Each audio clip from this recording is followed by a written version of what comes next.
Breaking news: Trump's immigration policy threat to Nigeria's $20 billion diaspora inflow. Experts. Announced to the news info, the return of Donald Trump to the Oval Office at the White House on January 20, 2025 may mean an attrition of Nigeria's $20 billion annual diaspora remittances. Two United States-based scholars have said. The two US-based scholars, Professor Aminu Gusau and Professor Nimi Wariboko, were guests on Inside Sources with Laolu Akonde, a socio-political program aired on Channels Television on Friday.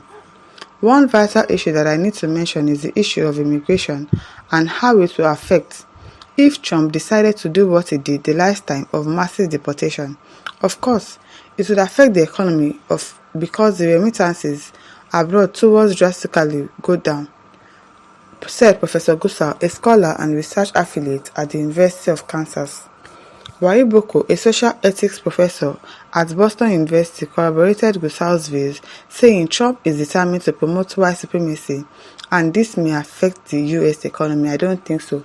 He said that people that don't have their papers complete, people that are there with illegal papers, people that came there through illegal means are the ones he's going to deport. He didn't say he's going to deport everybody that came there legally. He didn't say that. I don't know, Sha. His antecedent tells us that this man is a man that is going to promote white supremacy or even in another form, America's first in everything, and what that might not augur well for African, Wariboko said. Of course, it has to be white people first. You want him to place his people, I don't understand. You want him to place you above his people, I don't understand. He's going to be white people first. And that is how it is supposed to be. His citizens first before every other citizens. Of course, that is how it is going to be. What else do you want? Trump, the 45th president of the POTUS, staged a comeback when he wrested power from incumbent Joe Biden after he trounced his vice, Kamala Harris, at the November polls. The Republican powerhouse is built to be inaugurated as the 47th POTUS. Come January 2025, one of his campaign promises was a sweeping overhaul of U.S. immigration policy with mass deportation of millions of undocumented immigrants. It's undocumented immigrants that he said he's going to deport. He has threatened to carry out what he described as the largest domestic deportation operation in American history, one that has sparked global conversation. Trump's latest threat is a reminder of his immigration policy during his first term as POTUS. In 2020, the Trump added to a list of countries whose citizens will be in some way be restricted from entry because they didn't comply with identity management and information sharing criteria. Approximately 376,000 immigrants live in these as of 2015, according to official sources, is the largest source of African immigration. This is one of the top destinations for migrating youth and the middle class in search of greener pastures is in America, form a bulk of the total diaspora bulge, which contributes more than $20 billion annually to the economy, according to the 2023 data from the World Bank. Professor Wariboko said he has a chance to recalibrate his foreign policy objective and overall relationship with the US under the Trump presidency.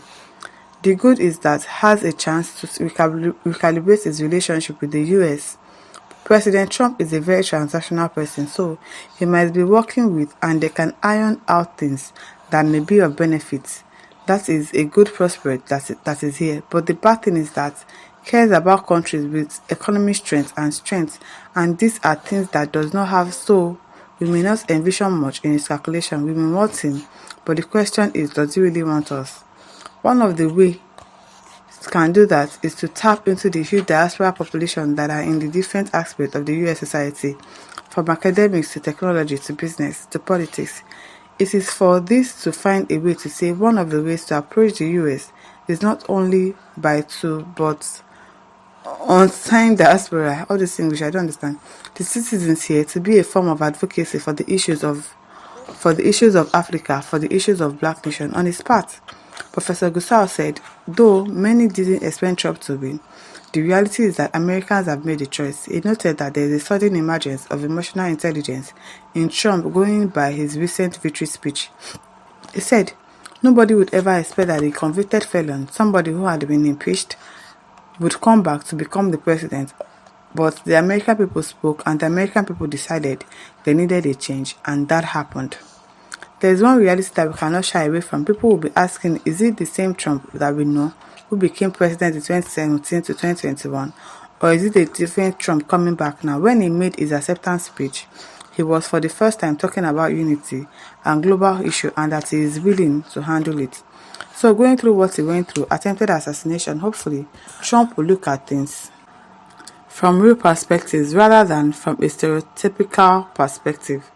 If it is the same Trump that we had from 2017 to 2021, I will really say that there is no hope. And the fact here is that whatever we say about relationship is just speculative. People would be using the psychology of what they know about Trump to talk. There will be two issues that will be affected. One is the issue of investment or relationship in terms of trade. If Trump continues with his America first isolation and protection, then honestly speaking, there will be a problem. Really, I don't know why you want him to put his people last. And he will definitely put his people first. It is his people first before any other person that came to stay in their country. Of course, even if you are bringing money into, if you are bringing revenues or anything, he will still put his people first. That's just the truth. So the issue is that our politicians should also try to make our country better, so that people from outside the country will also be coming to Nigeria, and we too will have power. We will have mouth to say that if you don't have your legal documents, we will send you out of the country. That is what we should be striving to achieve, and not wanting to stay in other people's country that is well developed, people that are doing better for themselves. Yes, we don't want to get better in our own country. And we see all the changes, we see all the good things that they are doing over there in their states, but we don't want to emulate that. We don't want to emulate it. They put their people first. That is what we should emulate. That is what we should emulate. Iwuchimeze says the best is to divide this zoo called Nigeria because it is not working. Onyebuchi Christopher says our leader as president should do same by chasing all illegal immigrants from the northern borders, especially the Fulanis that are trooping in their numbers. People that are illegal, that came into your country illegally, you want them to remain there. Why? So if he's going to send them out, you too, make your country a better place so that you too will be able to send illegal immigrants out of your country, out of your state. Umar Jimfa says, all you hypocrites, come back and make Nigeria better first. Exactly my point. Come and make your own country a better place to stay. You will not have to be scared that somebody wants to deport you from his own country. You would not. You will not. You go to another man's country to look for food, and you want to equate yourself with the owner of the country. I wonder. You are saying that he will put the white people first. Who should he put first in the first place? Of course, it is his people that he will put first. He will put his citizens first before you. You that you just came from another country and you want him to put you first. It's not possible. It is not possible. My listeners, over to you. Leave your thoughts in the comment section. Don't forget to like, to share and subscribe.